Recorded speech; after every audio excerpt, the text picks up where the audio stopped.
When you a teammate, he push him like, man, like, let's go. He push him like, get off of me. Get off of me. Get off me. No, don't touch me. Was it worth the $30,000? Now? in the moment. In that moment.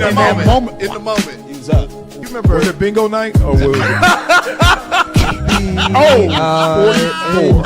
44. You know what we do on this show, boy. We flow, boy. But I'm gonna keep it high level. This is gonna just give you the beats. And I give you my opinion at the end on all of these topics. But what's going on, the core issue, is the carriage rights fee. First of all, start off the right way. Exactly. Let me start out like this. This is why I'm broke and you got money. This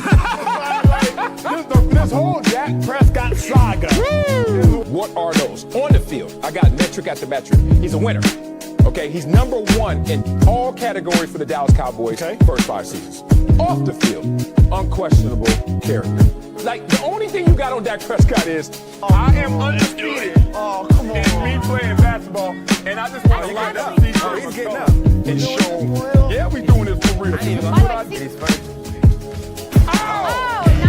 Somebody go rebound. Shoot. This one? Cut that up, baby. This boy, it's wet time. That's what I do. I still don't know why this is a pick, except exceptional play by the defender. Look at that.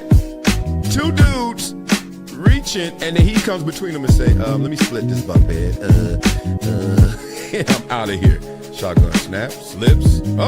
Oh, that's a sack on your first play ever in the NFL. Y'all know your nightmares came true. You're like, God dang. Oh, yeah, this ain't it. Look at this blitz right here. I mean, he only knows so much what he's reading off stats, off paper. I mean, everything's good on paper. But I would always love to hear it from a player because they play the game. What about a journalist? Like, being real, NARPs are journalists. Like, you're from that pool, right? So imagine somebody just said, you didn't play the game. I don't want to hear it. She would have a living room full of people at about 10 p.m. probably every other Friday or Saturday. Come up here and I already know what they want, and I got to sing whatever song I got. Did you say song. Sing, not rap? You said sing, huh? Sing. Yeah, they ain't trying to hear no rap. They ain't trying to hear no rap. Yeah. You think you can do something with that? Hey man, Michael Jordan too light in the tail.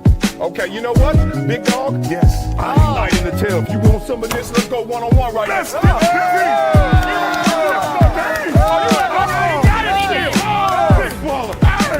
Everyone's playing the hits, but I'm a DJ. And one thing I know from my DJing experience is that you don't just play the hits. You play things that people haven't found out about yet. Discovery. Not up to me. I don't have this ego where I'm a buck, talk trash, and be like, yo, I don't like this. I don't like this. I'm going to be like this.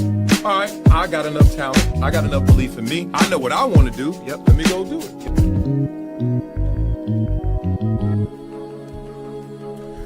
Wah. Hey, up early in the morning. What's cracking like a Megan? Oh my goodness, what y'all up to today? Love for everybody out there. Y'all hear this coach's voice, y'all got to deal with it. Went out there this weekend. We committed some crimes. I'm going to talk to you parents for a second, but my son had 6 games this weekend, 4 basketball games and 2 football games. Okay, had a tournament, won our first 2 games, won our 3rd games, we're in the championship, we lose it. Okay, we're playing up. We're 10-year-olds and some 9-year-olds. No excuses. We played an 11U team that was really an 11U team. They probably had a 6-footer. It was crazy. And our kids were just intimidated. They lost mentally before they even played. Then they start playing themselves into it a little bit, and then it just blew wide open. It was over. So we lost that. Now in football, a little different. We lost 3 games this year. We were the 3rd seed going to the playoffs. Guess what happens? We go out there, ball out, last play of the game. It's 8 seconds to go. MJ, my son, scores a touchdown, and we're down 1. Last play of the game. I'm about to go tie it, and my quarterback looks at me. Jack says, hey, bro, let's go for it, coach. And then I was like, okay, so I had a play, and I was going to have him throw it to another guy, a decoy usually, and now he's going to make the game-winning or game-tying catch. No. My quarterback looked at me again and said, and give it to MJ. MJ scores, we win on the last second, no time remaining. Get into the championship game, we lose. This is what I want to tell you parents. And I'm talking to one of my boys because it's actually his son. He was out of town. Okay, when you commit to something, you have a commitment, commit.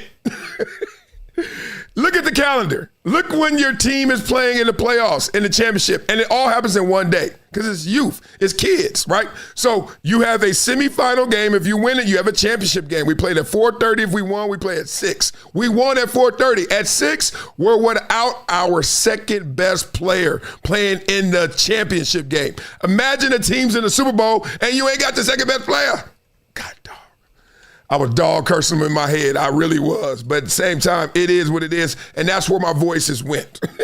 Cursing that guy out in my head and looking at them itty bitties and trying to coach them up, knowing that they were undermanned and they still went out there and balled out. So respect to them for going to get it. All right. Blessings to the chat. Let's talk. Enough of my damn life. Yeah, I am calling my son and his team we. That's awesome. Thank you, Jude. For real. I am all in. I sweat when I coach. I'm coaching 10-year-olds sweating. When I coach my basketball team, the 6-year-olds, they hate me. They be like, Coach, I've been giving a high five. They be like, no, you're wet. You know, kids don't give a damn. You're wet. No, Coach. It's so good.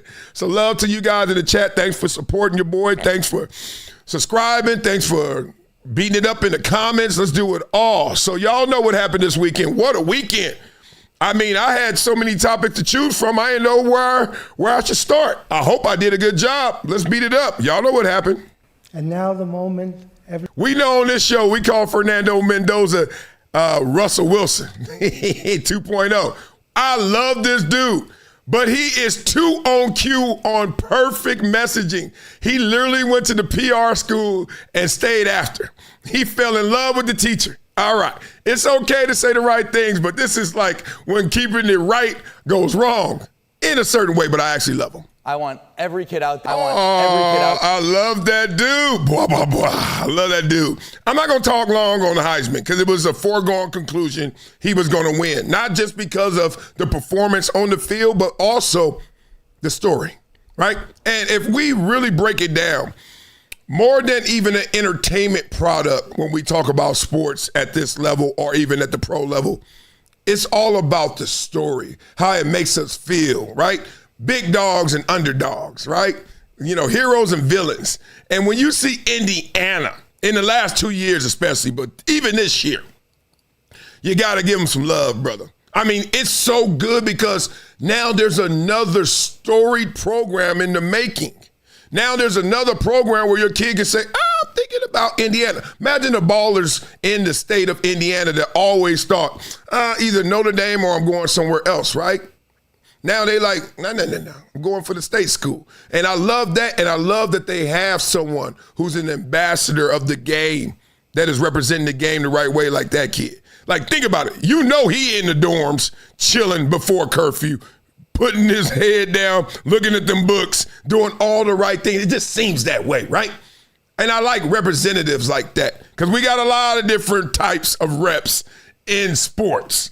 And it seems like the classic one or the cliche one everyone loves is the one straight off the street. Even my kids talk about this. My son asked me the other day, he was like, Dad, why do they always highlight people who used to be broke that are now rich? And I said, you know, that's funny you say that because I was like, that's a word called propaganda messaging. Look, there are more people who are rich who get richer or stay rich than the ones who are broke that come and become rich. But that's not a good story. You imagine ESPN saying, and now we have someone who's already wealthy. And guess what? They're still wealthy. Everybody watching that on no damn Sunday pregame. So shout out to my man, Fernando Mendoza. I don't want it to seem like it was a dud of a Heisman trophy because we all weren't sitting there on the edge of our seats watching this man win it because he won it all the way from week 1 to this performance here. So respect to him. Respect to him. Let's beat up in the comments. Did anybody watch it? Yep. Okay. TC210 said, yeah, good speech from him. That's dope. Yep. And a lot of people said they watched it, but we already know. We already know what's going to happen. Okay. So let's get up out of that. Now, this is something we didn't know was going to happen. We didn't know how Phillip Rivers is going to play. Did we? Well, I did, and I'm the one that told you guys. Phillip Rivers will look like a Phillip Rivers version. You won't be like, who is that? Other than when you saw him first when he came out with his equipment on. Y'all see him pregame, y'all saw the little dad bod, and everybody was like, He put them shoulder pads on, and I was like, did he put on 2 pairs? Because he was wide up here, and that belly and that damn rib cage, that rib protector, everything was jacked. I was like, damn. Even Phillip got thick. Even Phillip got chunky. Oh, man, it was funny to see. But let's just break this down and read this, and then we're going to listen to Phillip Rivers talk about the game. All right, so he went 18 to 27, 120 yards. Look, it sounds like running back numbers, but at the same time, actually efficient. Think about it. That's 66%. All right, so connected with Josh Downs for a score, leaning on Jonathan Taylor's 87 rushing yards, so not the best game from Jonathan Taylor either. And they had this game. I literally was watching this game, got out the car watching it, going to a birthday party, walked in the birthday party, looked up, they lost. I was like, what the hell? Come on. So keep the Colts ahead early in the game, 11-3. Defense held Seattle out of the end zone, but a late interception, you heard that? Let Jason Myers kick a 56-yard field goal for the 18-16 win. Dropping Indy to 8-6 post-game, the emotional coach hoped his sons and St. Michael Catholic High School team saw him as a fearless, just like he thought he asked of them. So, basically, Phillip Rivers at the end of the game gave it back. We know how the game goes. Let's hear it, though. I don't know, inspire or teach, to not to run or be scared of what may or may not happen, Hopefully, certainly I think of my sons and those ball players, that I'm in charge of at the school, that they'll say, like, crap, coach wasn't scared. You know what I mean? It's like, shoot, sometimes there is doubt, and it's real. And again, you can the guaranteed safe bet is to go home or to not go for it. And the other one is, shoot, let's see what happens. And so, I hope that in that sense, that it can be a positive to some young boys, or young people. It doesn't have to be boys, but I think maybe. I hear your brother, blah, blah, blah. Once again, the positive messaging, right? We waiting for everybody to get up in the chat. I know. We like our sports gangster. Ain't nobody tripping off all these good messages. Yeah, we want to hear this. We go to church. And we're going to do a topic on that. Maybe this show or maybe our afternoon show. We'll see what's up about people not going to church anymore. Why y'all don't believe in church anymore. What had happened? So anyway, Phillip Rivers came back and he looked like, he ain't the worst quarterback in the NFL. Duh. I hated it when people were getting caught up in the quarterback position as if it was holistically the same. We all know that there are different types of quarterbacks. Phillip Rivers was a statue. Phillip Rivers used his brain and he used his arm. Phillip Rivers never used his legs. If he had to use his legs, he was doing himself a disservice. So the first thing that goes in anybody athletically is your legs. Why? Because they contact the ground. It all starts with your feet. So you will lose things according to you touching the ground in that order. Why? Because there's a thing called gravity. And every single second of your life, it's trying to keep you down. So all the pressure is in your feet. Then it goes up. And you will lose yourself from the bottom up. That's why you see old people. And some of them are still sharp. But boy, they can't move. Turn it to a little hunchback of Notre Dame. Right? It happens to all of us, right? You know when you were your fastest. What was it? When you were 21, 25, 30, whatever. You ain't about to say 60. You ain't about to say 70. But up here, oh, man, you can talk to a 60-year-old all day. That ain't even old.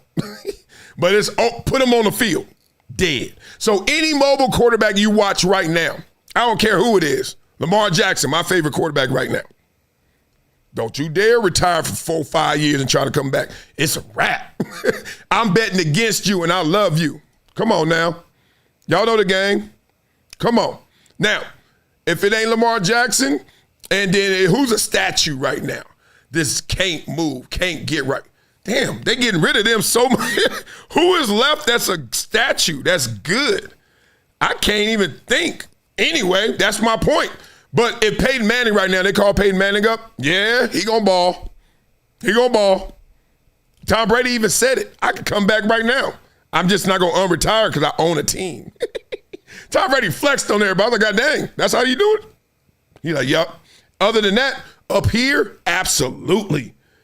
Down there, absolutely not. You put me on the field. Somebody asked me this too yesterday. They were watching film and they was like, damn, he's all right. I mean, you can't say he looked great, but you can say, damn, he looked all right. The running joke was he looked better than Shedeur. I was like, y'all, don't start. I got to do a show tomorrow. Everyone thinks I hate the guy because I said one bad thing about him. Well, if you think I've only said one bad thing about him, stick around. You about to hear some Shedeur talk that is gang related. I try to warn y'all how this is going to go. Okay? Anyway, so I'm looking at Phillip Rivers. I'm like, not bad. But also not surprising. Not bad and not surprising. And anybody who thought he was going to come out there and embarrass himself, look a mess, die on the field, that's the beauty, I guess, of sports. Because we can all guess, and all of us are going to sit there in real time and have no impact on it. We all are guessing. You know how many times I've been on shows and then now, who you think you got in week 14, Marcellus? I'm like, oh yeah. Man, I don't know. Then you come back, out of 16 games, you went 5-11. You got 5 right. Come on, y'all. If we all knew, we'd be in Vegas. Ain't nobody doing no damn live streams. Ain't nobody doing no damn ESPN. They in Vegas. They making their money if you really knew. So bet on yourself and believe in your own thoughts because it's kind of wild out there. But salute to Phillip Rivers. Of course, San Diego Charger. Great. Future Hall of Famer, beat it up in the comments. Is he going to the Hall of Fame? Because he just reset that. He got to wait 5 more years to get this answer. Is he going to be a Hall of Famer or not? Because we thought he was, and then now what had happened was, Phillip. Okay, I listened to you guys, so let's beat it up in the comments right now. I know who y'all think I am. Y'all think I get paid by a certain group out there that represents a certain player. I don't. I just think what I think, and I like what I like, and this is what I like. Booker! Look at this. Brooks! They've got the Bang, bang. What's this? And James, he hits him. Yeah, he hit him. You ain't got to stutter. That's right. A chop. And now James playing to victim. This is hilarious. But there's only 9 seconds. So, if y'all didn't watch this game, and it's not like it was the NBA Finals, so I get it. But the point is, LeBron James and Dylan Brooks, I kind of like to see that. Spicy chicken nuggets, right? So Dylan Brooks, before LeBron blocked his shot, it went out of bounds, it was in the air. Dylan Brooks hit the ball, and it hit LeBron, barely. LeBron looking around all crazy, like, what? And then, hold me back, one of them hold me backs, right? So that was kind of retaliation for that at the end of the game. Now, peep this. Now, y'all know this is Luka's team now. Watch this. Left. Doncic. Back out to LeBron. What are you doing? For the lead. He got fouled. Shooting a 3. 3 free. Burnt. First one, no good. Burnt. No timeout. Lakers lead. Okay. They end up winning that game. Give them credit. All that. That ain't the story. That ain't the story. That's to set up the story. Now, so LeBron James goes out there and then he wasn't supposed to shoot a technical foul. He shot a technical foul during the game. They brought that up. You know Luka's supposed to shoot. He's like, well, Luka or me. It doesn't matter, right? Somewhere Skip Bayless is pounding the table saying, it's my turn. Like he's pounding the table saying, trying to find a way to hate on LeBron. You know in that situation, you missed a technical foul or whatever. He still had a chase down, all this kind of stuff. It's just crazy. The conversation around LeBron James is wild because even in winning moments, they will find a way to undercut LeBron James. And I'm telling y'all sincerely, I don't care if he's the GOAT to you. I don't care if he's the GOAT to the world. You know, you're not going to change how I think. Like everyone was force-feeding me that Emmitt Smith's the best running back ever. Or Walter Payton. And I'm saying I ain't taking shots at either one of them, but it's Barry Sanders for me. And I don't need to stay here any longer, lose my voice, arguing it. It just is. Well, there are people who will stay there, argue you to death, and then you're like, dog, why are you so into this? It ain't that deep. Well, it actually is that deep. Listen to Nick Wright. think Skip's bullshitting. Why does he hate LeBron? It's weird. That one is a weird. It's like perverse. In fact, it makes sense that why Stephen A. is doing it. Stephen A's mad that LeBron won't pay him attention. That's what it is. No, it's kind of maybe someone's. Okay. Without naming names, does he have influence? Oh, yeah. Oh, you mean the fact that Stephen A. and Mike are buddies? I feel like, of course, obviously. Mike is at the crib, North Carolina, hitting tequila, and he's like, "Go fuck with Braun a little bit more." Don't you think? A little bit. Yeah. He's been making his life hell for 22 years. Yeah. Okay. I mean that's. I think there is. I'm a Kobe fan too. Like it's just, but it's so obvious to me. It is, I think there's a lot there, but I think where a lot of people don't like LeBron James. They don't respect his gangster. They don't respect his greatness. And I'm just here to tell you guys that a lot of it has to do with the fact of how it was presented to you, how it was sold to you, right? So when you are in a state of indifference, you don't know, like, how did we even meet LeBron?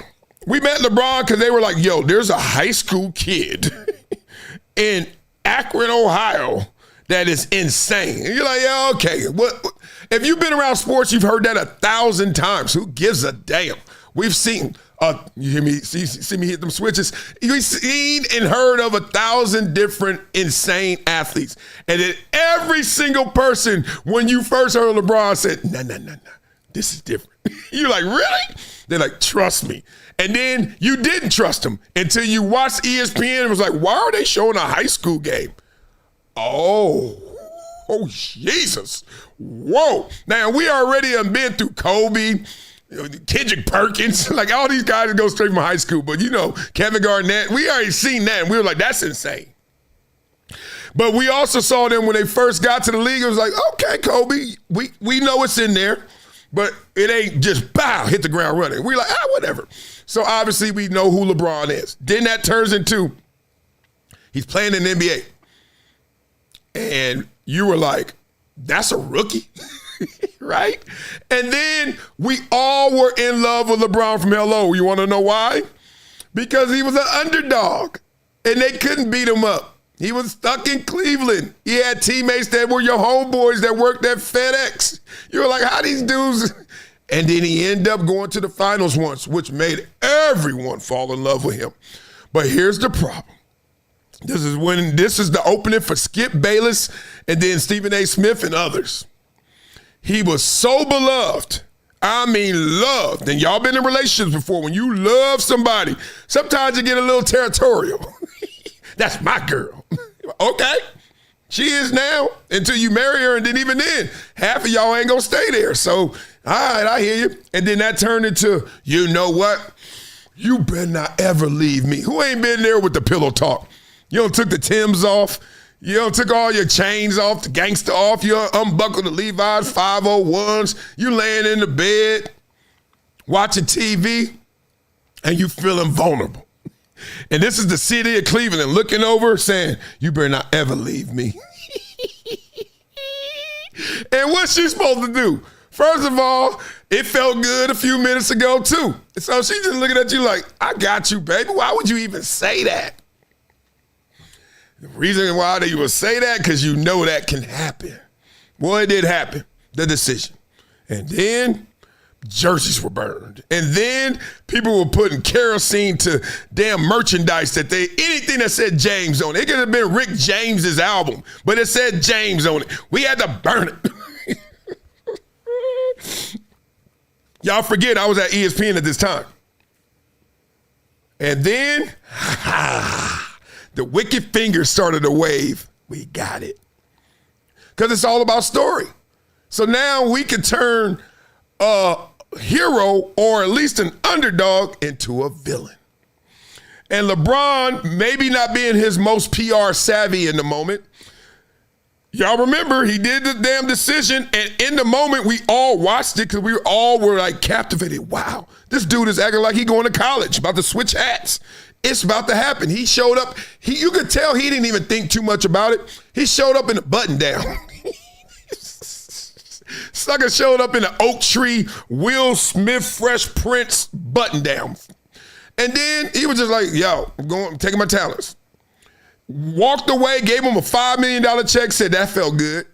And then, wow, everybody had to pick a side. And they took advantage of that in narrative and slander. I'm just telling you how it went. And Skip Bayless built his career largely off of taking those type of stances. Then Tebow and all that. You know how the game goes. So I got to move the camera. There you go. That's balance. Point being, people at home, y'all were being influenced. The propaganda that I talked to you about with my son, the same propaganda is, they do it all the time. They just move the needle a little bit to the side, right? Where they say the boiling frog, right? You don't turn the heat up all the way and boil the water. Just turn it up a degree or two. Here or there, here or there, here or there. Next thing you know, you got cats walking up to you and be like, man, I hate LeBron. You be like, what happened? What'd he do? Man, he left. Dog, you just got here at this job 2 weeks ago. You left somewhere else. Your boy over there mad at LeBron for all the stuff that he would do. This is not LeBron worship. This is greatness worship. They did this to Joe Montana when he left the 49ers. It wasn't even his fault. People start hating on Joe Montana. I'm old enough to remember that. I would never wear a Chiefs jersey. I would retire first. Shut your ass up. No, you wouldn't. Oh, you once a 49er, always a 49er. I was like, that don't even rhyme. What are you doing? You made that up. I love greatness. Why? Because I played the game. Why? Because I wasn't great. I'm not a great NFL player. I was damn good. I was great for moments. I was great for a year or two. I tasted greatness, and I love giving people exactly what they deserve, right? Give them their flowers. Not everyone gets a whole bouquet. Not everyone gets a dozen, okay? I got like 2 flowers. I take it. They're Hall of Famers that got the whole dozen, all right? But that don't mean you don't give them.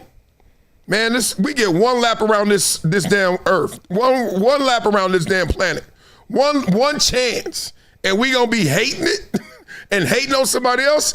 I'm not teaching my kids this. Remember, I do this for y'all, but I'm really doing this to archive it so my kids can just, man, I'm about to cry. My kid's gonna be sitting there in that bed with that, my boy gonna be sitting there with that girl, just like LeBron. And he gonna be sitting there like, man, I miss my dad. And she'll be like, it's okay, baby. It's okay. Matter of fact, here you go. Turn on hydration situation. Now I'm gonna be sitting there, what's up, MJ? You'll be like, what? It's called legacy. It's called legacy. Come on, y'all. Let me button it up like this. How can you hate on this? How can you? This dude is 97 years old. Now, first of all, stop getting ripped. But second of all, yeah. That's crazy. That's just insane to me, y'all. And if y'all don't respect it, take your old ass outside right now and try to do anything, let alone a layup. Let me stop. Well, we're at this point of the show right now where I understand I'm going to lose a lot of friends.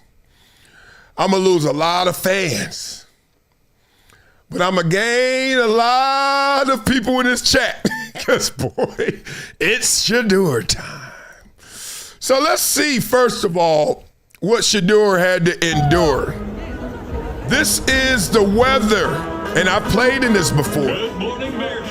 Oh, my God. Look, it immediately freezes. Your drinks immediately freeze when you're out there. Okay? This is what, look at this. Oh, my God. Look, it's a slushy. It's a Slurpee. As soon as you open it up. Ain't that crazy? Okay. No excuses, right? As coach would say, are you cold? Yeah. Well, guess what? They are too.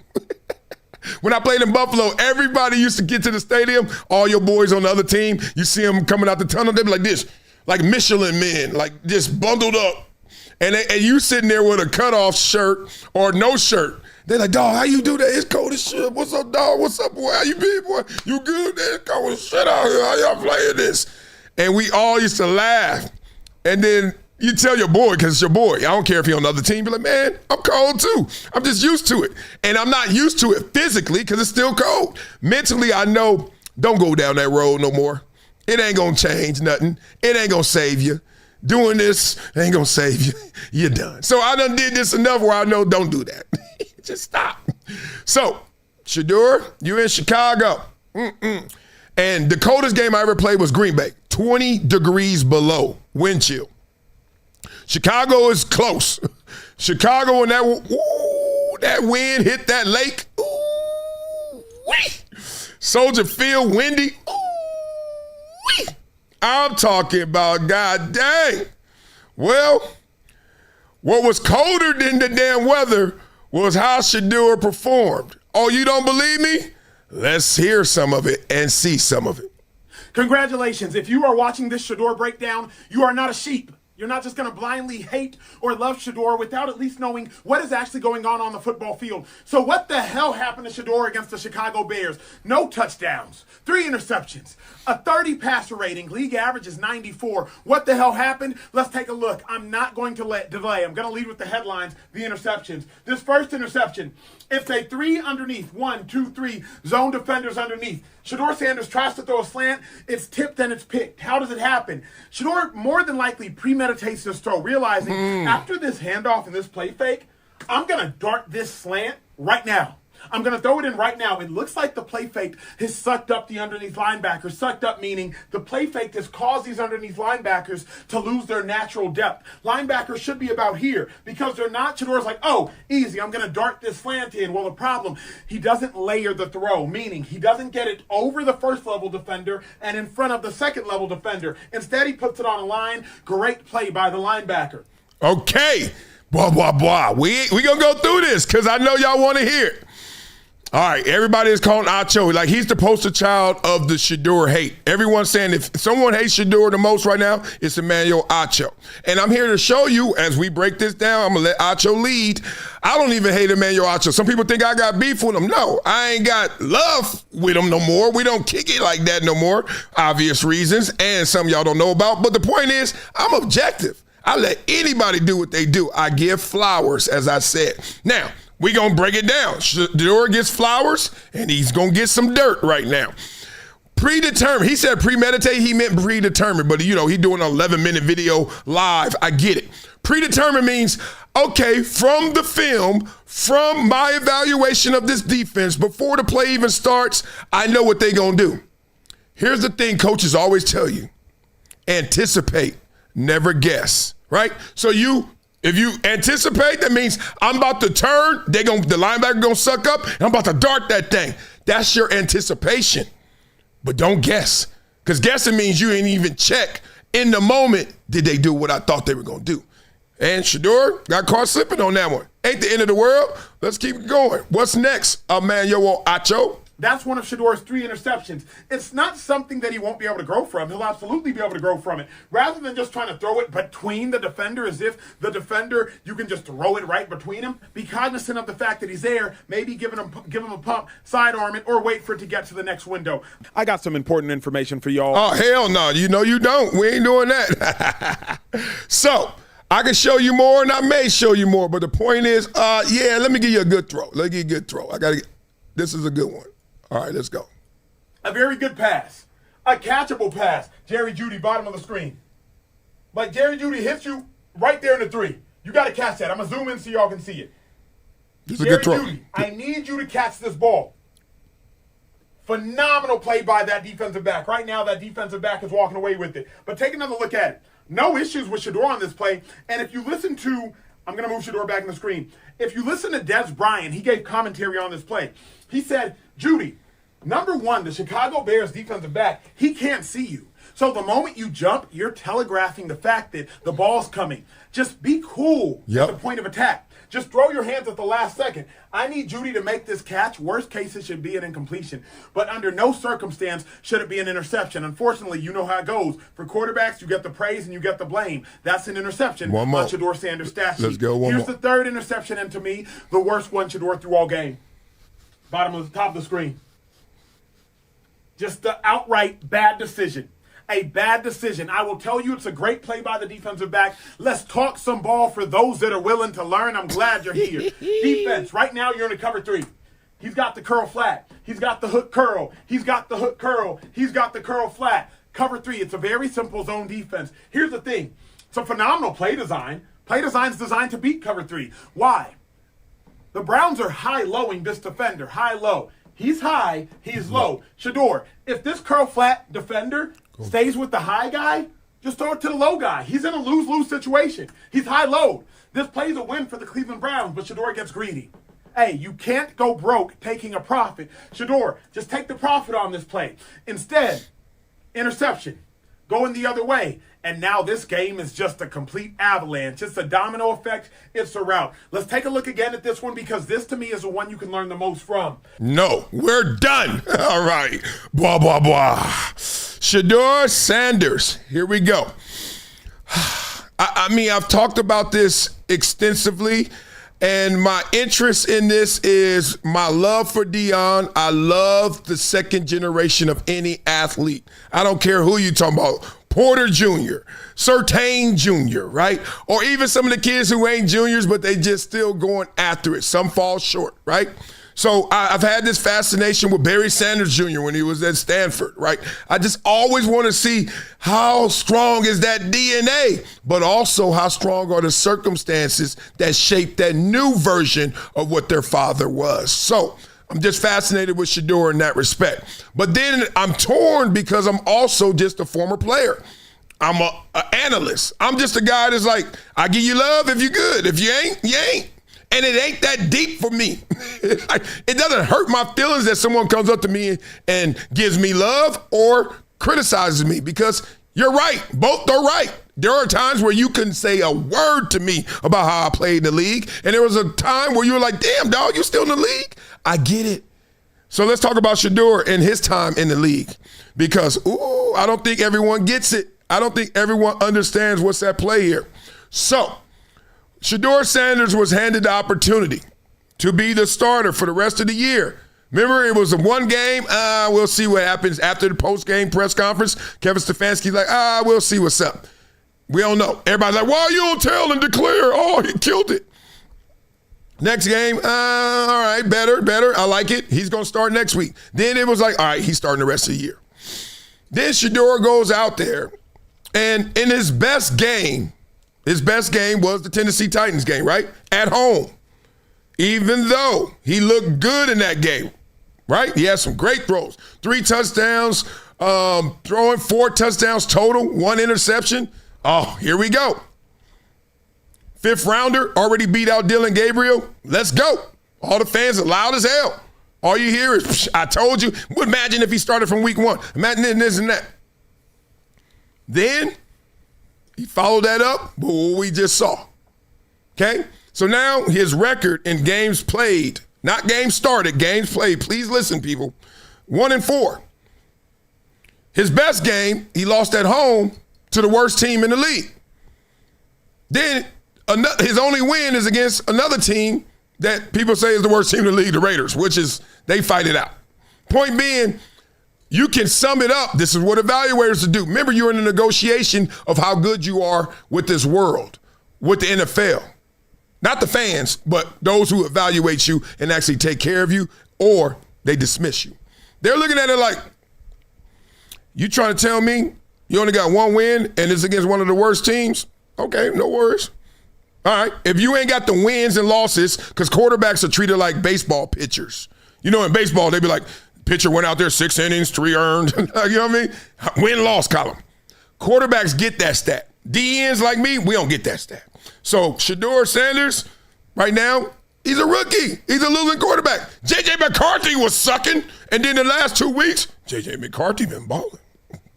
Shedeur gonna ball consecutively, just like J.J. McCarthy did.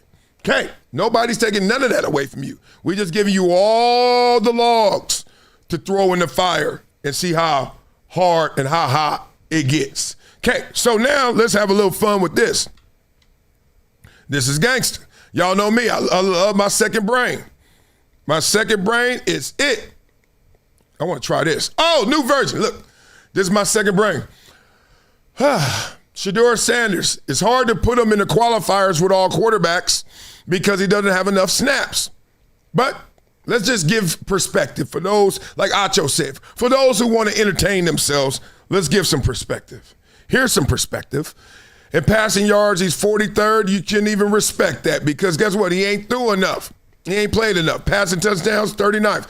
Look, interception strong, 45th. Now they're trying to do averages. Passer rating, 89. This is when you can get somewhere. This is the first one and you can actually say, interesting. League average is 94, y'all. League average. So that means he ain't the worst in the league, but below average. Let's just say completion percentage, yeah, that's going to be close to the bottom. That's probably at the bottom. Okay, let's see if we got any other stats that actually add up to show, just to give you perspective, okay? Okay, so in Pro Football Network's Week 15 quarterback rankings, Shedeur was 36 out of 36. Okay? Another weekly list has him at 28th overall. So, you get it? Let me help you. If you want to just look at last week, we kind of get it, right? No touchdowns, 3 interceptions. He was the worst quarterback last week. You want to look at it overall and try to measure it and average who got hurt, who been starting all year, who just came in for one series, all that. He's like 28th. Still there. None of that really should bother you, okay? Because we can go back in time and look at some great quarterbacks. Peyton Manning is always the example of like, they didn't really do anything. The problem is, where did Shedeur start off? A 5th rounder is not going to have the same equity. That's why this same 5th rounder, they played with all the way until he finally got to start.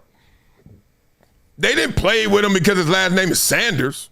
They didn't play with him because they didn't like what they saw in practice or hated what they saw in practice. They played with him because they knew they had to play with him because that's how the game is set up, right?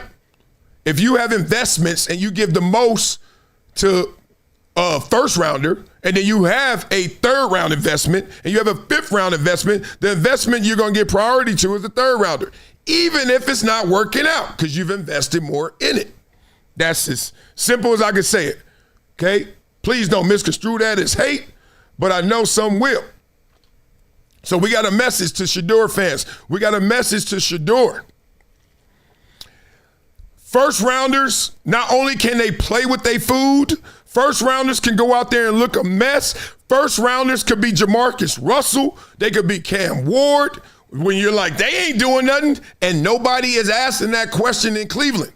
Not in the Browns organization because they know they invested in him. He going to get 3 strikes. Jamarcus Russell got 3 years, 3 strikes, and was looking a mess all 3. And they didn't care, even though they were concerned. They knew that they had to ride with him. Shedeur, you're a 5th rounder. Sometimes you only get the strike, and we're not even going to give you a 2nd strike. A strike and a foul ball. You ever play baseball like that? You're like, that's a strike. 2 strikes. No. In this game, we playing it backyard. We playing it like we play Uno. You know how you play Uno. You go to anybody's house, different set of rules for Uno. Same thing here. When you're a 5th rounder, oh my God. You don't even know which way is up. It's like being in a real bad relationship, a toxic relationship. One day you say hi to her and she's like, oh, hey, baby, how you doing? Next day you say hi to her. She say, why are you always so happy? You're like, wow, I said the same thing and got a different response.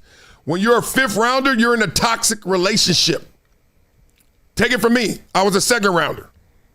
Okay? You're a 1st rounder. They marry you. Now, they will divorce you, but trust me, they gonna respect their vows. 2nd rounder, oh, yeah. We engaged. Matter of fact, we getting married, we planned the wedding, and everything's happening. 3rd rounder, all right, you look good. Things are going well. 4th rounder, oh, let me call her. 5th rounder, man, she's still hitting me up. Just, it's the way the game goes. So Shedeur knows this. He's going to rebound. Doesn't mean rebound. Rebound means you're going to return, reset, and try to take that ball and take over a game. Doesn't mean it's going to work well. Rebound is not scoring. Rebound means you're going to come back. You're going to get a possession. You're going to get an opportunity. Rebounding doesn't mean it's going to go well. I think a lot of people get that twisted. You get a game, you go play basketball and get a rebound. Look at the scoreboard. Has anything changed? No, you just got a rebound. He will rebound. Okay, he's a rookie. Stuff is flying by this dude, right? They setting him up. He gets disguise coverage. He throws the pick to the DN in Vegas. He gets this coverage, and he doesn't even see, I got to feather this ball, etc. So, don't think they got better options in Cleveland. Ask Jerry Jeudy, who has had the worst list of quarterbacks I've ever seen. Jerry Jeudy drops passes. Jerry Jeudy leads the league in drops. I'm hearing Jerry Jeudy dropped a touchdown yesterday, right? Gave it up. Next thing you know, it turns into an interception. Not the most blatant of drops, but certainly look, all that's true. But it's hard to be a number one when you look at the list of quarterbacks that Jerry Jeudy had in his, matter of fact, you know what? Let's go here. I'm going to type it in. List of Jerry Jeudy's quarterbacks. It's not good, y'all. Because everyone's saying be a number one. And I'm like, be a number one where? Where? Golly, I got slow internet. In the NFL. Okay, here we go. All right. Imagine if you're Jerry Jeudy and you in college and you got Jalen Hurts and you got Tua. You feel like, oh, life is good. And then it turns into this. Drew Lock, Teddy Bridgewater, who got commercials saying he a backup. This is jokes, y'all. Brett Ripien, Russell Wilson, who wasn't the same. So it was Measle Wilson, not Ussel. Jared Stidham, Deshaun, who wasn't. This ain't Houston, y'all. Jameis Winston, we love him. We adore him, but come on, y'all. DTR, Dylan Gabriel, Shedeur, Joe Flacco. I could keep going. Kind of hard to be a number one and your quarterback set tripping. Ask Justin Jefferson this year. Now, the last 2 weeks, it's been good for J.J. McCarthy, but sorry, Justin. Sorry. Naylor's loving life. Receiver's a tough position, man. They could take you out by just taking out your quarterback. And then, look, this is not to excuse, absolve my man Jerry Jeudy, but it's all bad around there. Okay? All bad. Let's beat up in the comments. Y'all gonna spark something else to talk about before we go. People are saying Dylan Gabriel's too small. I played with Doug Flutie. He was small like that, but he was good. Too small, it's tough. Look, it's a reason in the NBA there's only 8 guys under 6 feet, right? Probably. There's a reason. I ain't stupid. But at the same time, there's also a reason those 8 guys made it, and they still can go. So if I were short, I wouldn't want to hear it. I'm like, I'm too small. What do you mean too small? I ain't good enough. Just say I ain't good enough. And that could be because of my height. That could be because of other reasons, right? My processor, telling you, receivers are open on every play. All it takes is the quarterback to be smart enough to hit them. Y'all watch football. Every time they take off, they're not always in press coverage. They watch. Receivers, you ask a receiver, man, I was open. I saw it too, but the quarterback can't see it. 1, because the O-line didn't do their job, or 2, because the quarterback ain't processing it. There's a lot of variables at play, a lot of variables. So you got to understand that. All right, here's one. Anyone hating on Shedeur has zero credibility or Shedeur knowledge, especially the clown that put DG numbers up. Wow, no rookie quarterback has been as scrutinized as much as Shedeur. Okay, good. I'm glad you brought that comment up. Who brought that comment up so I could go there? John Simmons, 6320. Okay? Don't build a legendary cave if your response to criticism is going to be, I get more than anybody. If your response to criticism is going to be, oh, y'all don't do this to everybody. Thank God it ain't Shedeur saying that, but it's his fan base. Y'all got to get in link. Y'all got to get connected to Shedeur. Because I don't hear Shedeur complaining about the criticism. He knows it's coming. Very mature Shedeur. But y'all need to grow up. Because let's just say, you don't make it easier for people to like Shedeur in that building. And y'all think that ain't real? Are you kidding me? These coaches are people. They like, I got to deal with this BS. Have you ever been with somebody in that position of power and talked to them before they go and talk to the world? You ever been there? Right before they go to the podium. He be like, man, I got to say this bullshit. Oh, God, stupid. Then he gets up there, ladies and gentlemen, children, gather around. I love you. You be like, what? They pissed because you can't call for attention and then hang up. This is part of it. If you don't want this, you got to be understated. And even then, you're going to get criticized. I'm not going to lie. Shedeur's getting a lot of hate and love and all this. Do y'all remember when Peyton Manning, first of all, his rookie year, but Peyton Manning and Tom Brady had their clashes? I don't know if I've seen the NFL crazier. Peyton Manning went through the Ryan Leaf, who goes one, who goes two. They were destroying each other. The media was picking up. If you liked Peyton Manning, you had to kill Ryan Leaf. You like Ryan Leaf, you had to kill Peyton Manning. I was like, damn. And this is number 1 and number 2. They destroying them. I'm like, yuck. Can't even celebrate both of them. Now, obviously, history proved one of them right. That turned into, okay, Peyton Manning's like, oh, good, I survived the Ryan Leaf. Damn it, I messed up my rookie year. Bad rookie year. Then the next year, insane second year. Sophomore slump? No, that's for suckers. Sophomore slump, not Peyton Manning, 13-3. Flipped everything around. Then Tom Brady hit. And then everybody, once again, like I said about Skip Bayless, when it comes to LeBron, we got one. We got a storyline. And that storyline turned into what? You know what it is. Turned into Peyton Manning versus Tom Brady. So now we got to tear one up. One of them is the prototype. The other one, I don't know how good he is, but he has great intangibles.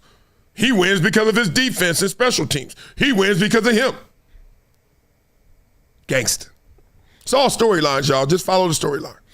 And here's another one. This is my last comment on this, and we gone.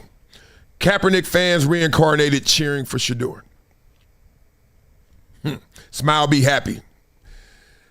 I hear you. I hear you. There is that section of our world, that sector, whether it's black or more importantly, progressive, liberal, whatever you want to call it. Like left, I don't know. I can't group it all, but I know it when I see it. It's like pornography, right? You just know it. And they're rooting for people to get opportunities. They're rooting for equality. They're rooting for equity. They're rooting for all the right things. And then it takes its own course of once they want that, and I think everyone puts their hand in the pot and says, yeah, everybody should have a chance, fair chance. But then some people take their hand out quickly because they're like, ain't no such thing as a fair chance, right? And I don't know why this is such a tough concept, but it is for people. There's no such thing as like equality, y'all. There never will be. You want to start here? The wild nature shows you there ain't no equality, right? Like you got your strengths, you got your weaknesses. I am 6'4". For an average American male, I am tall. For a football player, 6'4", 280 in shape, oh man, you're a prototype. All good, huh? For an NBA player, you're a little compromised. We'll see what you do. You better be hella good. Ask Bronny James, who's like 6'3", 6'2", 6'1", whatever. Point being, depends on where you're at. Right? Shedeur fans, people rooting for him. That sector. They never weave off course of it's not fair. Oh, he deserves it. They never weave off course when they start seeing evidence to the contrary. Whether it was Kaepernick, when you're like, go, he deserves it. Y'all blackballing him. Then they're like, all right, we give him up. Here's a workout. Show up and we'll let the world see and we'll let there's a workout. We'll let you work out, and if you're still good, Phillip Rivers, move. We're gonna get Kaepernick back, right? They were like, that workout was rigged. Was the settlement rigged? Nobody told you to settle. You got Commissioner Goodell in court. You could depose him. You got him in litigation. You talking about a hammer. Now, if you really wanted to do something, you could have did it. That's my issue with that whole thing, but I'm going too deep. Shedeur fans, Shedeur stands. Know what it is. Know what this is, okay? Know what this is. You got your boy, he a beast. All right? You got to prove it, though. Fifth rounders don't get many chances. Remember, one strike and one foul ball. That means this year, it could be a strike. It's okay. You're a rookie. Next year, what you doing? Deshaun's coming back. We got to play him. He paid too much. We messed up until he show us we messed up or we didn't mess up. Okay, get that right. All right, here's a quick one. Did y'all know that Ja Morant's on the trade block and all that? Did y'all know it? Did y'all know that they ran this by the Houston Rockets? Do y'all know that, let's just say the Rockets made a decision on Ja Morant? And this came after Kevin Durant. Y'all remember Kevin Durant had a little conversation with the sideline. The sideline when they were talking about Ja Morant. And Ja Morant didn't want to be in Memphis, but reportedly he also ain't going to be in Houston because the Rockets are not interested in pursuing Ja Morant. And it's some people are saying because of this moment right here.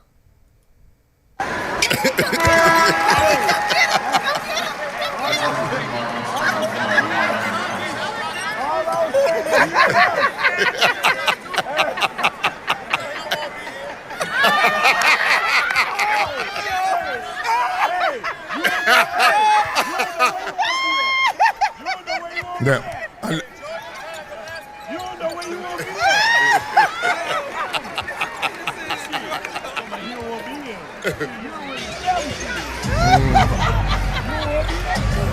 who auntie laughing like that? I didn't even know it was with the Rockets till like 2 weeks ago.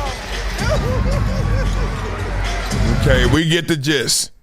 Okay, between all the fake laughter, I hate when people be laughing fake because as soon as you fake laugh, it's like a window to your soul to me. Like, if you don't stop it, I don't need your fake everything funny because you're talking to a star. You ever see somebody like that? It's really nervous laughter, so I shouldn't be so critical. But I'm like, God dang, he ain't a comedian. He just saying he don't want to be here. And then y'all trying to come back and clap back. Go, you don't know where you are. She like, I didn't even know he was there, right? It ain't that deep. The thing is, this is why two things I want us to take notice of and move on. One, ain't it crazy that Ja Morant is being painted by the brush of what his entourage or his dad, T. Morant, or his family, or with those other people who ride with him. He's being painted by that brush. Kind of like Shedeur. Like, people are not just talking about him. They're not just talking about his game. They're talking about what comes with him. Isn't that crazy? And you understand it when it's Kevin Durant or whoever in the Houston Rockets. It could be coach. It could be Emanuel Acho. Like, no. We ain't dealing with that. Because who wouldn't want Ja Morant to come, especially when Fred VanVleet, your point guard's out. Can Ja not run point? Yeah, but at what cost? So on this show, we just keep it real life lessons. Yeah, risk, reward. What's the reward of having Ja Morant, who's averaging in a down year 17, 18 at point? With Kevin Durant sitting there at the wing, sitting there deep, sitting there watching corner three. Are you kidding me? Can't even entertain it. Whether it's contracts, whether it's character or characters with you. The other thing is, I found fascinating about that is the fact that when you team building, you just want it to be quiet and silent, right? It's kind of gangster. They don't be wanting all that hoopla. Hoopla sells. Look, my favorite players are the loud ones. If you can walk it and talk it, oh, you got me. Floyd Mayweather, love him. One of my favorite athletes, right? Shedeur Sanders, love him. Because I know how hard it is to walk it. And you talked it, so most people don't want to talk and walk because they're going to have to eat what they said. They're going to eat crow. You can't, man, I'm about to go get 3 sacks today. Shut up, punks. And then you go out there and get none. Now what? Microphone in your face. Ooh. Hello? So people don't want to call for attention and then hang up. So that's literally, most people are, in sports, most athletes are not humble. They're not humble. What they are is smart and afraid of eating their own words. Oh, they cocky little dudes. How you think they got there? They cocky. It's just I don't want to look like a fool when I get there and I ain't got nothing to show for it. So that's why you don't hear people predict. That's why you hear cliches. That's why you always hear, oh, we respect the opponent. Man, you go in the locker room, they be like, man, them fools sorry. Oh, we gonna eat. We gonna kick they ass. And then you get to the podium, you're like, yeah, it's gonna be a tough matchup. And then they get back in there, man, if we don't get 88 points on these dog, we play football. I said 88. All right. You should go out there and score 3. That's the problem. Okay, I find this fascinating after we beat it up in the comments. What we about to get into, which is, if y'all don't know, Cam Newton went there because Von Miller went there. They trying to rewrite history in a gangster fun way. So we're gonna talk about that 2011 draft class as one of the best ever. We're gonna get into it. All right, so the BENC says Morant can't walk the walk. Wow. Beat up that WAP. I don't know what the hell that means. Logic matters. It is what it is vibe. Stop giggling. Yeah, dog, I'm judgmental. God told me I could be. He said, ye judge, ye shall be judged. I'm like, judge me, because I'm judging your ass. Ye judge, ye shall be judged. I'm judged. If you get around me giggling when I ain't saying nothing, it's okay to laugh a lot. I ain't saying that. I'm saying giggling just because, oh my God, that's Kevin Durant. Oh, he said hello. Auntie, chill. Cam, Von, let's go. Let's put the GM hat on then. Let's go back to your draft class. You went number 2 behind Cam Newton. If you were the GM, would you have taken Cam 1 or you? In hindsight, I probably would have took J.J. Watt, number 1. I know what people gonna think. What Cam got? Yeah. Well, guess what? I still was top 3, top 5 in the very legendary, all-time greatest draft class of 2011. So even though I give my dog Richard Sherman a hard time, Richard Sherman was in that draft. Julio Jones was in that draft. Patrick Peterson was in that draft. Von Miller was in that draft. J.J. Watt was in that draft. That's facts. But we was loaded like a baked potato, boy. with chives, sour cream, bacon, salt, and pepper. And throw a little paprika. I mean, loaded. Did I forget the cheese? Cheddar, mozzarella, pepper jack. Yeah. Well, we were loaded, boy. Did I forget AJ Green? Mr. Smooth? Yeah, y'all gotta. The greatest NFL draft of all time. And my good friend, Von Miller, who I got so much hate and respect for at the same time, says he's gonna take me from 1 to 3. What I'm gonna say? Cause you couldn't win it wrong with them picks. Von Miller, Hall of Famer. J.J. Watt, Hall of Famer. Cam Newton, outhouse. Blah, blah, blah. I told y'all Cam Newton my favorite analyst right now, right? I know. Y'all be trying to joke him out. Dude is entertaining, though. Like, and he's smart about the game. He talks about, like, all this is character. All this is, look, I'm doing this to pop. He's like, I'm really going after it. So let's look at that draft class a little bit, shall we? I want to have a little fun with this. Then we going to end it with redrafting, and let's see what it looked like. Then I had to take a peek and see what happened to me in my draft class. Oh, Lord. All right, let's have some fun right here. Let's go. Cam Newton 1, Von Miller. Look at these damn names. What the hell? Marcel Darius, AJ Green, households. Patrick Peterson, Julio Jones, Allen Smith, Jake Locker, Tyron Smith. Damn. There wasn't no collusion that year. Jesus. Sorry, Shedeur fans. Look, J.J. Watt, Blaine Gabbert just snuck up in there. Oh, no, that's racist. They put a white guy in there. And then they picked another white guy. Let me say, Christian Ponder. All right, now we starting to leak a little bit. Robert Quinn, Mike Pouncey. Oh, God, leak. Pouncey? And they twins, so another one had to get drafted soon. Where he at? Ryan Kerrigan. Let's just do the first. Nate Solder, Beast. Corey Lugic. He was good. Prince. Y'all hated on Prince. Prince was all right. Adrian Claiborne. Yep. Phil Taylor. Damn. I missed that one. That's on me, though. I don't know if he good or not. Beat it up in the comments. Anthony Costanzo. Yep. He did something. Danny Watkins. Cam Jordan. James Carpenter, Jonathan Baldwin. What is he an author? What are we doing here? Jimmy Smith. Oh, snap. Yeah. Jimmy Smith was all right. Somebody. Mark Ingram. Okay. Oh, dang. They didn't highlight him like that. Gabe Sarimi. Muhammad Wilkerson. Okay, remember that name. Cam Hayward. Golly. Derek Sherrod. Oh, man.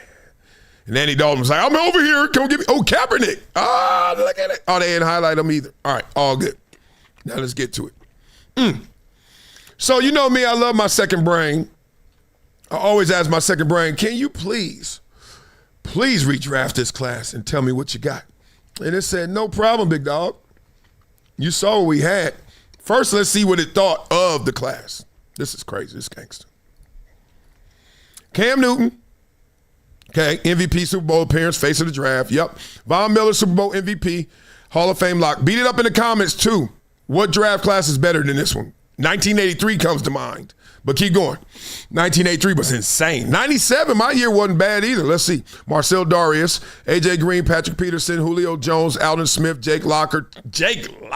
Wow, remember that? Bus. Tyron Smith and Blaine Gabbert. So they went high, low. They were like the top 10 picks, craziness and stuff. Okay? A lot of hits and some busts. We know how it goes.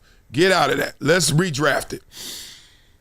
Highest, so J.J. Watt was one. Sounds like Von Miller went to his second brain and did the same thing. 3 times Defensive Player of the Year, inner circle defender, changed games. You know, Jason Kelce. Wow, pick 191 would be 2 over Cam and over Von Miller. Wow, is Kelce Miller. Who would you draft? Come on, y'all. You draft, oh, Jesus. I'm taking Von Miller just because I like that edge, but that center is more important. A DN versus a center, take a center. He controls the offense. That sucker there, though. That's dope. Tyron Smith, monster. Boy, them injuries got him. Then the next level is Julio Jones, which is still same level to me. Patrick Peterson, A.J. Green, Cam. Cam will go 8, right above Ryan Kerrigan. And wait a minute. No. Ryan Kerrigan over, no. Come on, second brain. Don't do me like that. Over Richard Sherman? No. Don't do that. Cam Jordan? No. Then Andy Dalton, Marcel Darius, Alden Smith. Oh, Alden Smith. Let's stop right there. God, Alden Smith. Whoa. That pre-Kaepernick and all that, and the off the field stuff. Oh my God. Alden Smith was on his way. He was on his way. So, what's interesting about all of that is I had to go look at mine and say what my draft class looked like. Now, my draft class is a little different. I'm going to give it to you. It's a little different. Tell me which, let me put it in. Because I got redrafted. I got drafted 52nd. And I was like, I know damn well if they had to draft again, they ain't put me at 52. But where they going to put me? And everybody's like, let's see. So, let's see. Right here. Y'all ready? I'm scared to show y'all. Oh, that's not the right thing. Here we go. Orlando Pace. I don't think he was drafted number 1 and he stayed number 1. I don't think I'm going to surpass him. Okay. Walter Jones. I don't think I'm going to surpass him. Dog, no wonder I wasn't that good. Look at these damn offensive tackles in my draft. He's sick. Walter Jones, the best offensive tackle I ever played against. Orlando Pace right there. Let's go. Champ Bailey. Golly. Tell me, my draft class better? Tony Gonzalez. Let's go. Hey, J.J. Watt, Von Miller, Cam Newton, or Orlando Pace, Walter Jones, and Champ Bailey. And sprinkle in a little Tony Gonzalez. Cam talking about they got a loaded baked potato. We got all Idaho. And Jason Taylor? Shit. No wonder I couldn't go top of the damn draft. Tiki Barber, Warwick Dunn, Amon Green. Special. He was all right. Jake Plummer. Okay, he was good. I love Jake. That's the snake, but still. Sam Maddy was sick. Simeon Rice, next level. Is that the same year? I came out with Simeon. I don't know about that. Oh, Potsy. Yep, my dog. Baller. What you got? Let me see. Where's Marcellus Wiley rank? Y'all ready? Look at this. I was 52nd. Yeah. Baller. Cute. They both cute. Let me stop. I rank in the top 20, 25 of that class. Out of most of their values, most first-round busts, comparable for better career, several first-round D linemen didn't really pan out. So, I would have went 20 or 25. That was an elite trench draft. Yeah, I came out the wrong year, basically, they saying. I would have went 20 or 25 if they redrafted based on how we performed. Not bad. I'm a first-rounder, right? You know what it is in this league. You need that equity. You need to go out there. So beat it up in the comments. Let me see. 97 was great, too. I know it was great, too. Which was better, 97 or 2011? Beat it up in the comments. Any Hall of Famers drafted behind me? I want to say yes. I don't know who. Look, I was on the show one time, and they asked me, did I sack somebody? I was like, no, I don't think I got him. Then they literally showed me a video of me sacking them. They was like, you got CTE? I was like, no, I just don't remember it. So I don't know who was behind me. I don't know what that really was. Well, speaking of not knowing what that really was, some people don't know what really is happening in sports. It's starting to simmer down, I hope. But Charles Barkley wants to make sure that y'all understand that in sports, men play against men and women play against women. I'm going to make this very simple for you, Dan. Men should not play sports against women. I'm not going to get into all the bullshit that's going on out here in the world today. If anybody think that, I think they're stupid. I'm not, like I say, I support the gay community 100%. I support the transgender community 100%. But I do not, under any circumstances, under zero, think that men should play sports against women. And if anybody have a problem with that, they're going to have to get over it, because I'm not going to change I just think it's wrong, period. If people disagree with me, I'm good with that. Hey, we disagree. Yeah. I'm not mad at you. I don't hate you. I'm not going to call you names, because that's just silly and stupid. But I'm never going to think it's all right for men to play sports against women. And I don't even think that's controversial. That's the thing that's funny. Like some of this stuff make, like when you see these debates on television, like, yeah, men shouldn't play sports against women. I'm done. I don't want to hear you try to explain it to me. No, I don't want to hear it. I'm not going to argue with you. Men shouldn't play sports against women. I'm done. There's a lot of we can argue over. That ain't one of them. That ain't one of them. Blah, blah, blah. As a father of 3 girls and 1 boy, that ain't one of them over here either. I just really wanted to touch on that because it was so explicit, so like straight up from Charles Barkley about this issue. And this has been an issue that hasn't been addressed as straight up as that. It's been addressed with, but there is.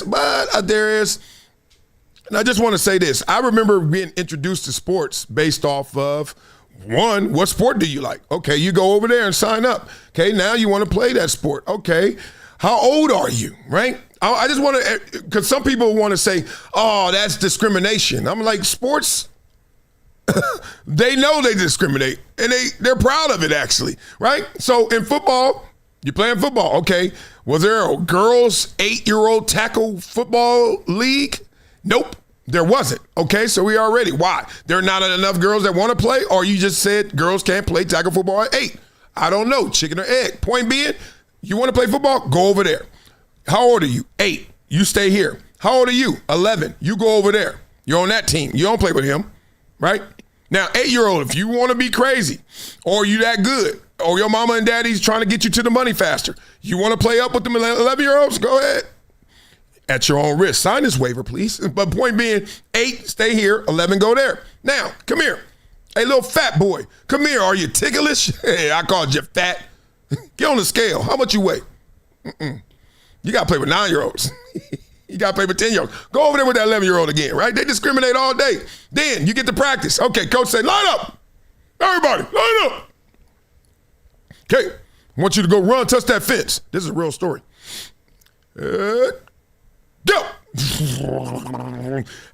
Everybody running to the fence, damn near knock the fence down, right?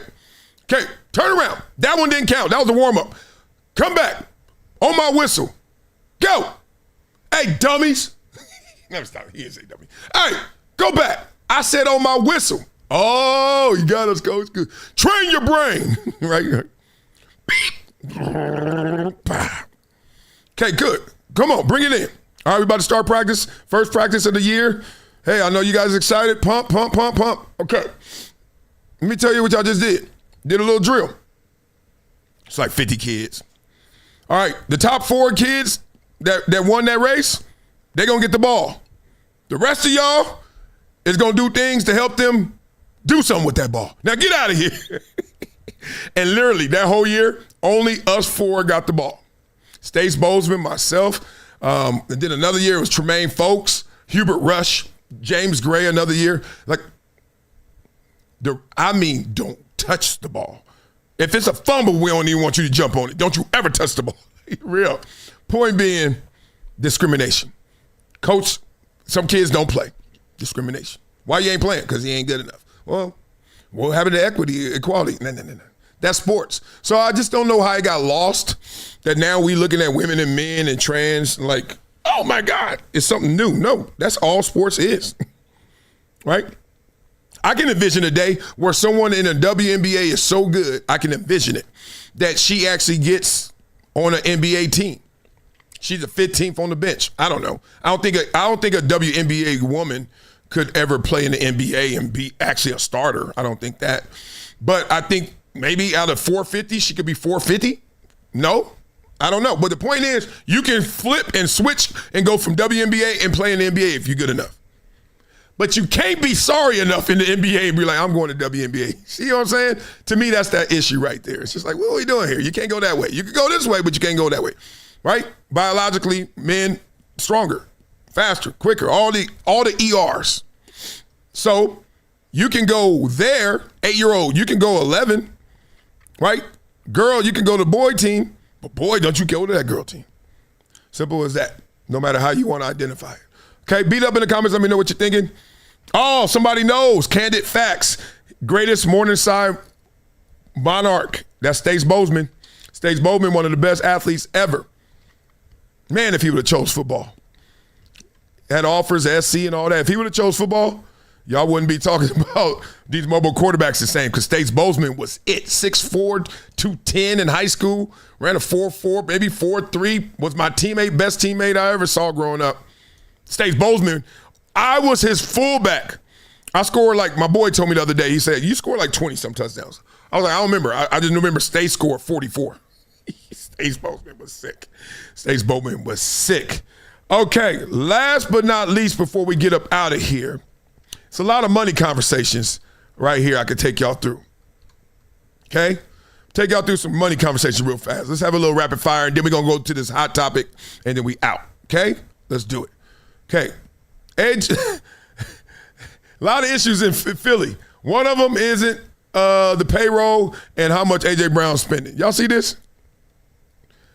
Look at that. That's his car. A Honda Accord.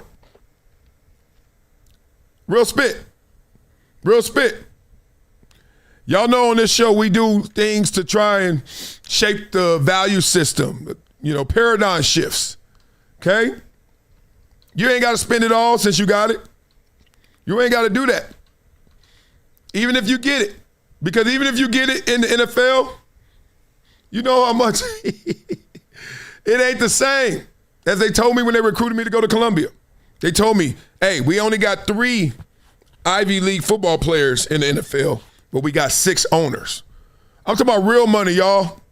We talking that real dodo. Like this. Apple CEO Tim Cook out-earns the average American in just 7 hours, right? He had a $100 million salary a couple years ago. Guess what he did? He said, oh, y'all complaining about that. Okay, let me drop it. $74.6 million. I'm only giving y'all a little bit of this money conversation because even if you got it, you ain't got to show it like that. Okay? Do you? No, you don't. And I'm proud of A.J. Brown. 1, because he's an active player and you know he got it. And he's already acted understated. Maybe it's an act, maybe it's not. I don't know. But I like that. Like I like Fernando Mendoza saying every cliche in the book. I like that. I also like when you are not living the stereotype. Okay? Athletes spending all their money. No, they done got a Honda Civic, Honda Accord. Eat. Okay? Eat. All right. We got one more topic to shape the paradigm, and then we're going to get into it. Y'all got to vote. In the 90s, I'm going to show you a list. I'm going to show you a video, and y'all tell me, are the women in the 90s different and better looking than right now? Which is kind of harsh, but I ain't make the video. They did, but they look good to me. Let's go.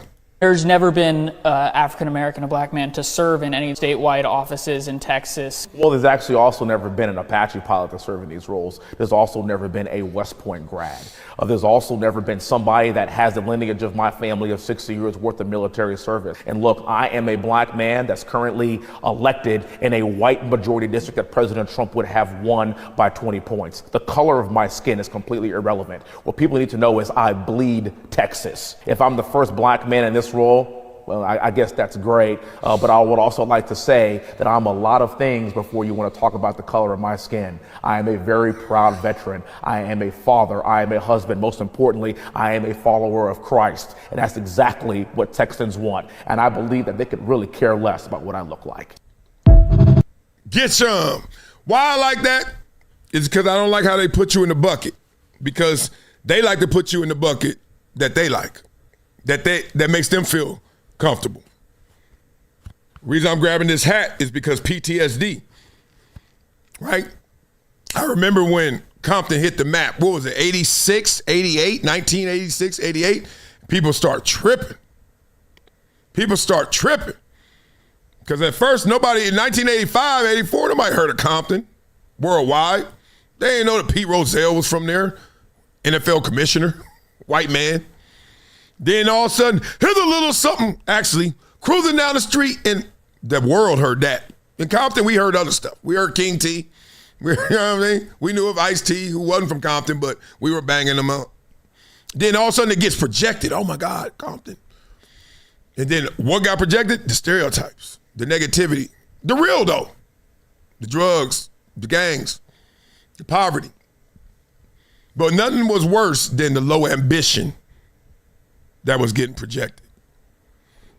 Be a rapper, be a baller, or gangbang. Messages like that. You an N-word for life. Messages like that. Oh man, come on, dog. I ain't got no choice but to bang. I ain't got no choice but to jack. I ain't got no choice to steal. So literally, right there laced with the pride of what you are and where you from, was actually you selling, people selling the BS. And then you look back, before you know it, you got a whole pile of manure to deal with. This gentleman, once again, they wanted to simplify him into being this by his color in this situation. And he's like, dog, if you really care, sift through who I am in character, sift through who I am in investment, sift through who I am in all these other displays instead of the simple one. So what explains a person like me who veers off the path and actually goes to an Ivy League school, not because I was a brainiac. I'm trying to tell you for real. I had all these offers to go to big schools and play real ball. I was like, nah. Because I don't want people to simplify me. Kind of mad. I probably got a little anger in there. I think I do. Because I was like, why I can't go to the same school? But think about it. Be real. If it's me and I went to, I don't know, Alabama, you'd be looking at me a little different. Be real. I know I get grace because I went to Columbia. People are like, yeah, Marcel smart. I could have just said something dumb. They'd be like, yeah, but counterintuitive. And what if I went to a real bad school, one of them horrible ranked schools in terms of academics? She's just like, nothing but dummies go there. Then I've been simplified. I've been nothing but the stereotype. The reason I want you to not be the stereotype is just because I know you're not. Not because I want you to run from who you are. Don't get it twisted. Oh, I eat fried chicken. Jesus, what are you talking about? I'm talking about when the stereotype is just putting you in this lean, mean, simple-ass box. You know damn well you bigger than that box. But people get scared. They buy into the code. I know how y'all act, whoever you are. You want to act like you stereotype. It's a damn shame when you're looking at people look all the same, act the same, thinking the same, group think. Then you be like, are you a robot? What's going on? Let's do better together and respect each other for our differences. That's all. All right. Now, this is going to be the most respect we need in this world. Tell me, the 90s, was that our heyday? I don't want to hear that. I just want to look. Golly. I grew up, Janet Jackson. There she go. I knew it right on cue. God knows me. Janet Jackson made me say, I am fully motivated to do anything in this world. Real spit. I'll give you the story and then we out of here. Real spit. Look at this. Oh, look at Megan Good. It was a different era. It was a different time, right? Respect. A little Fernando Mendoza story, shall we? I'm on the roof of my apartment building, and this is 1988. I first started lifting weights. I went to school, and we had a weight machine. We had the bench press, and I couldn't do 135. Right? And that's standard issue. Everywhere you go, put a plate on, 135. Well, we had a machine, so we had to put 135 on the machine. 135, I couldn't do it. And their cats was looking at me like, damn, dog. Oh, man. Come on, dog. You weak. My uncle, he was a bodybuilder, former bodybuilder. He gave me his concrete weight set. Boom. You know what it is, the one that got the cracks in it, right? 25 pounds, all silver or gray, and then it's cracking, and it's really 24 pounds, 23 pounds, and I'm lifting. Nice to lift by myself. I would put like 90, get to the point. Next time, I'm stuck. 8, 9, and literally respected Janet Jackson. I actually I told her this live in person. I'll tell you that story another time. I told her how much she motivated me. 9. You thinking, I don't want to roll this thing off me again. But then you're like, all right, let's go. You got one more, then you got to get 10. You got to get 10. You bouncing the hell off that thing. And then I would say, this for Janet Jackson. 10. That was life. Janet, every time I got stuck, I was like, this is for Janet Jackson. I just wanted to go on a date with her. I loved her, right? Charlene from Different Strokes. Then I actually got to meet her and broke it down. I'll tell you that story one more time, another time. I've said it before, but y'all probably forget. And we're going to get into that. Love for you guys, man. Let's have some fun. See you this afternoon. Let's get after it. Peace. It's been a decade plus that I knew that this day was going to come. Oh, this is not hyperbole here. Because I think the birds.